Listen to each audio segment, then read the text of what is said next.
اهلا وسهلا بكم اعزائي المشاهدين في حلقه جديده من برنامج قعده جدعان. طبعا زي ما عودناكم ان في كل حلقه بنيجي بجدع جديد وبموضوع جديد جدا. قبل ما نتكلم عن اي موضوع خلوني في البدايه ارحب بزمايلي. ازيك يا ساره؟ ازيك يا كريم؟ ازيك يا شيماء؟ ازيك يا كريم؟ صباح الخير يا ساره. صباح النور. صباح الخير يا شباب. طبعا احنا النهارده في صباح جميل وصباح مشرق ان شاء الله علينا وعليكم كلكم، وجايين بقى نتكلم في موضوع مهم. طبعا بما اننا شباب فيهمنا الفئه الشبابيه جدا، ولكن مش الفئه الشبابيه وبس، احنا بيهمنا طبعا كل الفئات العمريه، ولكن دي الفئه اللي تعتبر اكتر نسبه موجوده من الكتله البشريه بشكل عام. فلذلك طبعا احنا دي بنهتم بيها جدا. طبعا احنا موضوع حلقتنا اللي احنا هنتكلم فيه النهارده بيخص الشباب والكبار وكمان المستثمرين والاجانب والمغتربين وكل الفئات. ولكن احنا اللي احنا جايين نعمله النهارده بس جايين برضو بحكم ان احنا شباب، فاحنا اللي اقرب ليكم، فاحنا اكتر ناس نقدر نقول لكم ازاي نقدر نبدأ حياتنا العملية وبعد العلمية طبعا، وازاي نقدر نطور منها. ازاي بقى نقدر نعمل ده يا ساره؟ ازاي يا كريم؟ احنا طبعا الطبيعي جدا ان اي حد بيتخرج من كليه بيبدا بقى عاوز يشوف شغل. بالظبط كده. طيب ايه بقى المتطلبات اللي احنا اصلا نقدر نكون مؤهلين ليها عشان نكون مناسبين للوظيفه او الشغل ده؟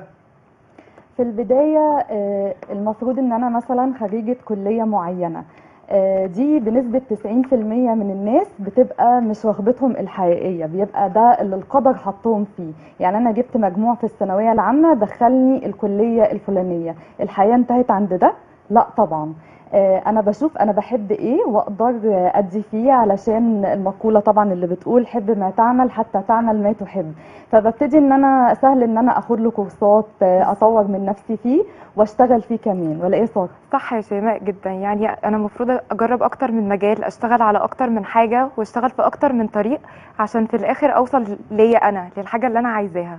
صح يا كريم؟ مظبوط. بس بقى هنا في نقطة مهمة جدا، في بيقول لك في الحتة دي اللي اشتغل في أكتر من مجال وأكتر من حاجة، مش عارف، صاحب بالين كذاب، صاحب 3 منافق، كده بيشتت نفسه. انتوا متفقين مع الكلام ده ولا؟ لا انا بصراحه مش متفقه. يعني انا المفروض اجرب في اكتر من حاجه واكتر من مجال عشان في الاخر اوصل ليا انا، اعرف انا مين وانا رايحه فين. اللي بيجرب كتير بيلاقي نفسه في الاخر. انا شايفه كده بصراحه. صح يا شيماء؟ والله انا رايي ان الحياه بتختلف من شاب لشابه. يعني الشاب بيبقى عاوز ان هو يبدا حياته، في حين ان بيبقى مطلوب منه ان هو يكون مستقبله ويجيب شقه، يجيب يبقى بيشتغل شغل كويس وبيقبض كويس، بحكم ان هو بيبقى ولي الامر اللي بيصرف على الاسره، فما يقدرش ان هو يجرب نفسه في اكتر من حاجه. واضح ان احنا محتارين جدا، وواضح ان احنا محتاجين مختص يتكلم معانا في الموضوع ده. وطبعا احنا مش مقصرين وعاملين كل الاحتياطات، وكل اللي تطلبوه هتلاقوه معانا في قعدة جدعان. وعلشان كده بعد الفاصل هيكون معانا فعلا ضيف عزيز جدا ومختص في كل المواضيع اللي احنا بنتكلم فيها دي. استنونا بعد الفاصل.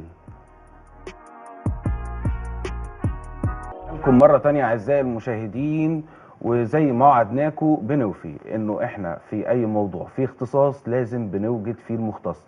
فالحقيقة المختص النهاردة يا جماعة هو دكتور وليد عبد المنعم، استشاري علاقات دولية ودبلوماسية وسفير النوايا الحسنة في منطقة الخليج، وطبعا مستشار تنمية سياحية ومسؤولية اجتماعية. أهلا وسهلا بك يا دكتور. اهلا وسهلا بك كريم. دكتور، في البداية بقى يعني إيه الوضع الراهن في الاقتصاد الحالي؟ والله بص يا كريم، هو الموضوع طبعا موضوع الاقتصاد شاغل كل الناس. وحاليا دلوقتي طبعا الازمه الاقتصاديه اللي العالم كله بيعيشها هي متمثله عندنا في مصر بصوره اكتر شويه، ولكن طبعا الموضوع له اكتر من حاجه نتكلم فيها. الاقتصاد المصري رايح فين ودنيته ايه؟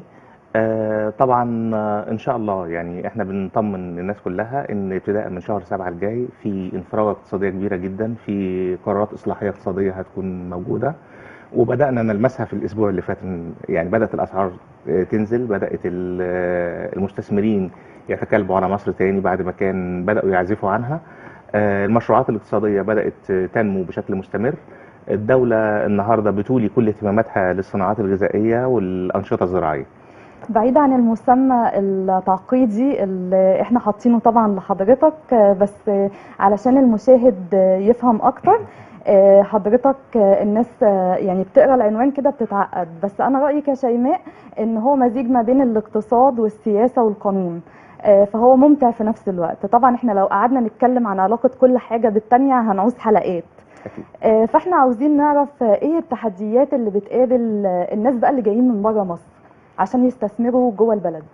احنا كدولة بتقع في مكانة العالم كله بيبص لها في الشرق الأوسط. مصر لها مكانة عالمية كبيرة جدا، الناس كلها بتنظر لمصر على إنها جوهرة الشرق الأوسط. فاحنا النهاردة لما نيجي نتكلم عن الاقتصاد في مصر في ظل الظروف الراهنة، احنا بنقابل تحديات كبيرة جدا. احنا طالعين من عصر أشبه بحطام دولة. فاحنا النهارده بنبني دوله في كل المجالات، بنبني دوله النهارده في كل الانشطه. الدوله المصريه عموما عليها عبء كبير جدا، عليها مسؤوليه كبيره جدا، واجب علينا ان احنا نقف معاها. يعني احنا دايما بنمثل الموضوع بالدوله الحديثه والدوله القديمه، اشبه باسرتين. اسره مثلا لما نيجي ندي مثال توضيحي للاسر المصريه عشان تفهم الموضوع.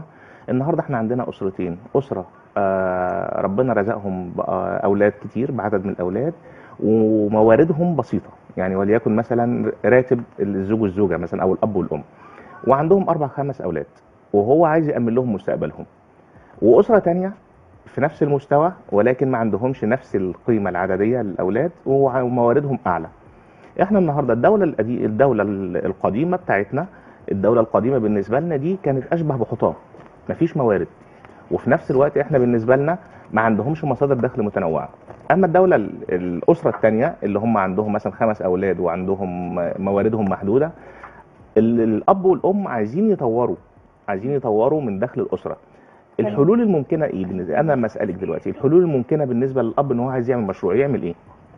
ابسط حاجه يشوف حرفه جنب الشغل بتاعه الاساسي ويطلع بيها.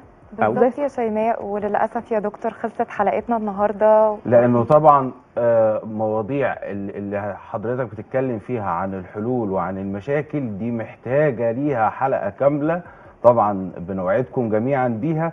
بس اهم حاجه ان احنا النهارده جاوبنا على السؤال المهم، ان الوضع الحالي بامان واطمنوا، مصر لسه بخير بمشاريعها بقياداتها بسياده الرئيس. وطبعا زي ما قلنا لكم خلصت حلقتنا النهارده، واستنونا في حلقه جديده.